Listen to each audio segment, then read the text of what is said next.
Escuela Normal Experimental de Tepozcolula en la licenciatura en Educación Preescolar, cuarto semestre. Y hoy nos encontramos en tu podcast llamado Brisa Analiza. Aquí me encargo de analizar diversos temas de interés académico o personal. Y el tema de hoy que vamos a analizar es la pedagogía decolonial. Aquí abarcaremos no solo qué es la pedagogía decolonial, sino que también qué es la pedagogía hegemónica. Analizaremos cuestiones como su historia, sus características, qué hay detrás de cada una.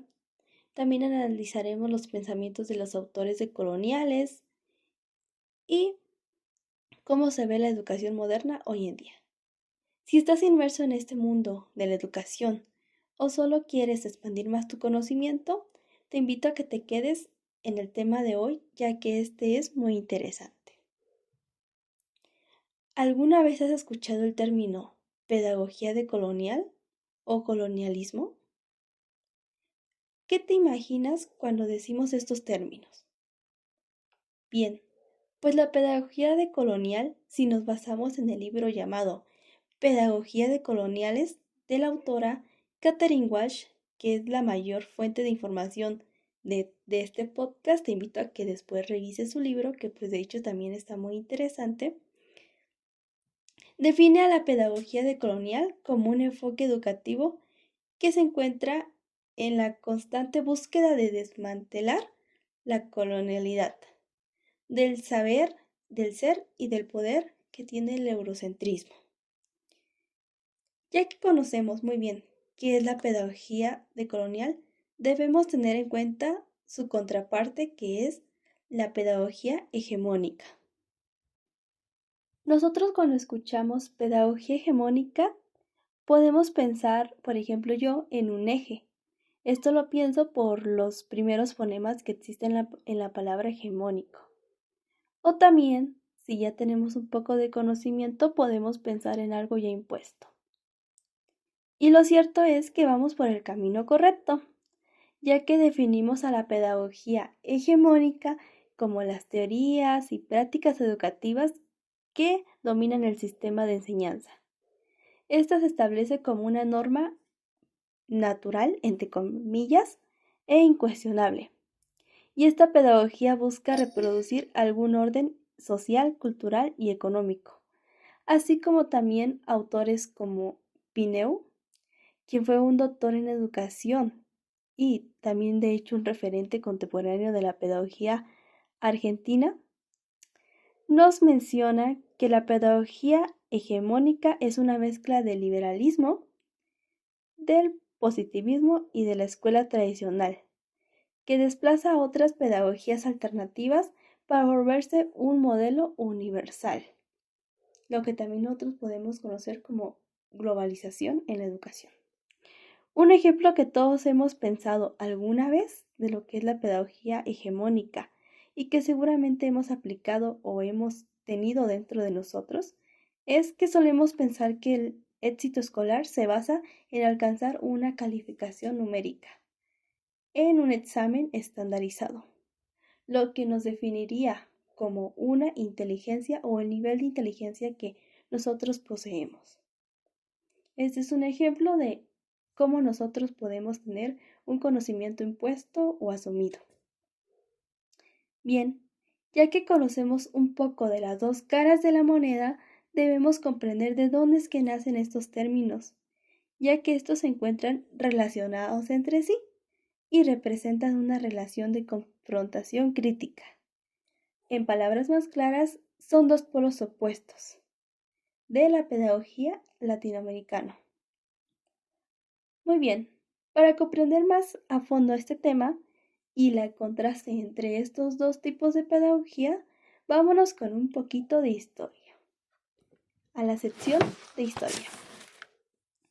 Muy bien, todo se remonta a finales del siglo XV, cuando en América Latina se experimenta uno de los procesos más brutales de colonización y subalteración, es decir, la marginación de ciertos grupos creando nuevas jerarquías sociales que no integran a quienes las conforman.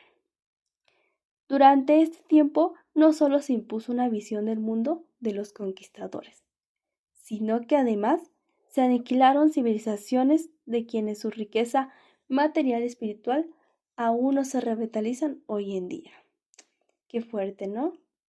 Esta destrucción trajo consigo sociedades sin sentido personal, con sus culturas completamente pisoteadas e instituciones arrebatadas y conocimientos aniquilados. Esta subordinación se extendió en todos los campos de la existencia humana, y la educación pues no fue una excepción, claramente, ya que en ella hubo una gran dominación colonial. En esta parte, aparte de destruir lo que es el conocimiento autóctono de los pueblos indígenas que ya existían, eliminaron cualquier tipo de institución educativa existente, imponiendo una educación que se basaba en esos tiempos completamente en la memorización pasiva y la repetición vacía. Bien, es aquí donde se empieza con la impulsación de la educación eurocentrista. Cuando nos referimos a eurocentrista, nos referimos a una educación o a un conocimiento que viene del otro continente, del continente europeo o de un país de primer mundo, que se basan en 4 principios, que hoy en día, pues estos 4 principios siguen siendo y siguen marcando la forma en que nosotros nos pensamos y hacemos la educación, tanto como aprendices y maestros. Estos son el antropocentrismo, que quiere decir tomar al ser humano como el centro del universo. También otro principio es el epicentrismo, que es una visión que asume que la cultura occidental es la única que puede producir conocimiento y este es el único válido y universal. Otro principio que también toma es el logocentrismo, que es una tradición occidental científica que toma al lenguaje y a las palabras como un modelo de expresión fundamental de la realidad.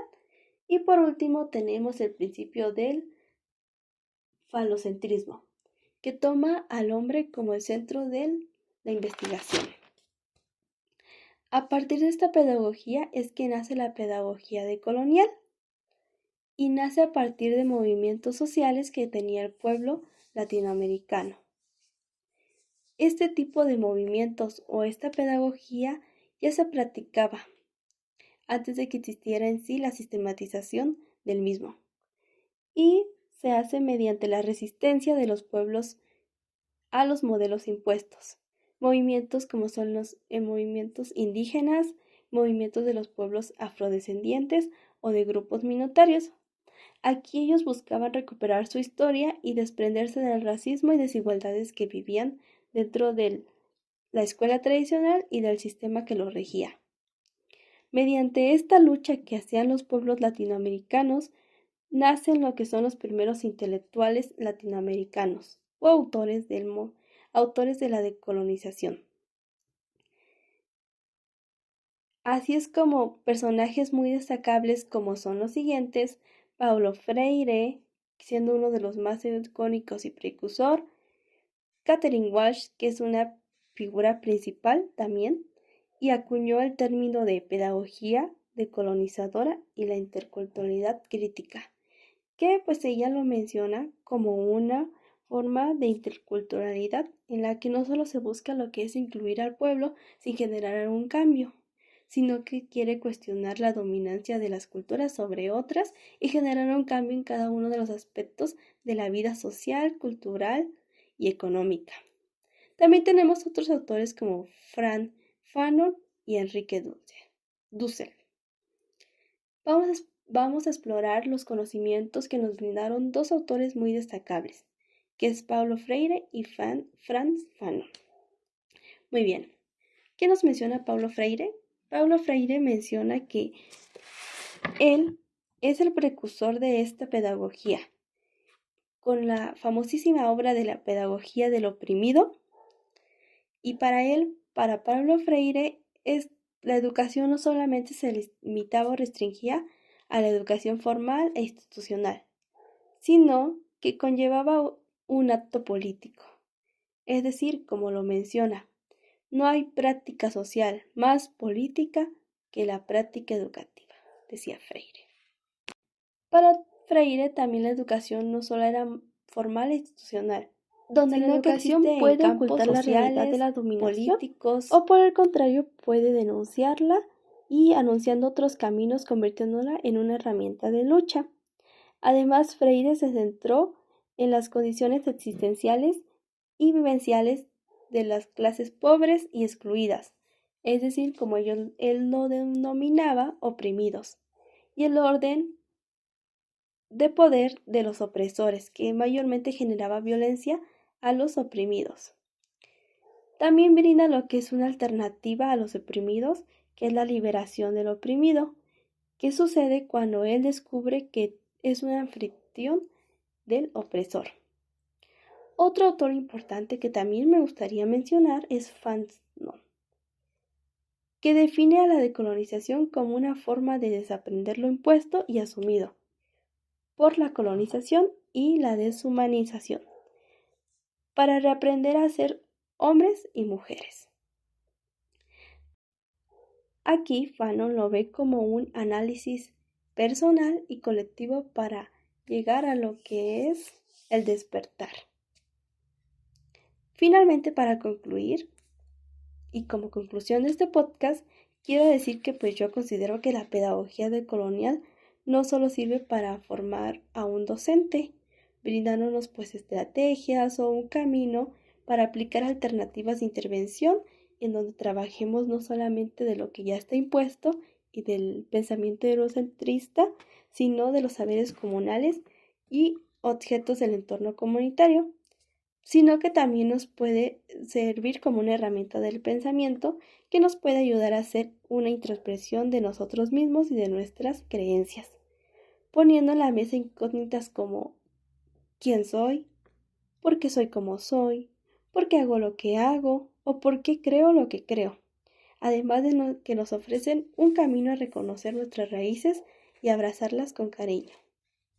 Muy bien, esto sería todo por hoy en el podcast. Agradezco por haberlo escuchado. Si te sirvió, pues suscríbete, regálame una palomita o algo y nos vemos en la próxima. Bye.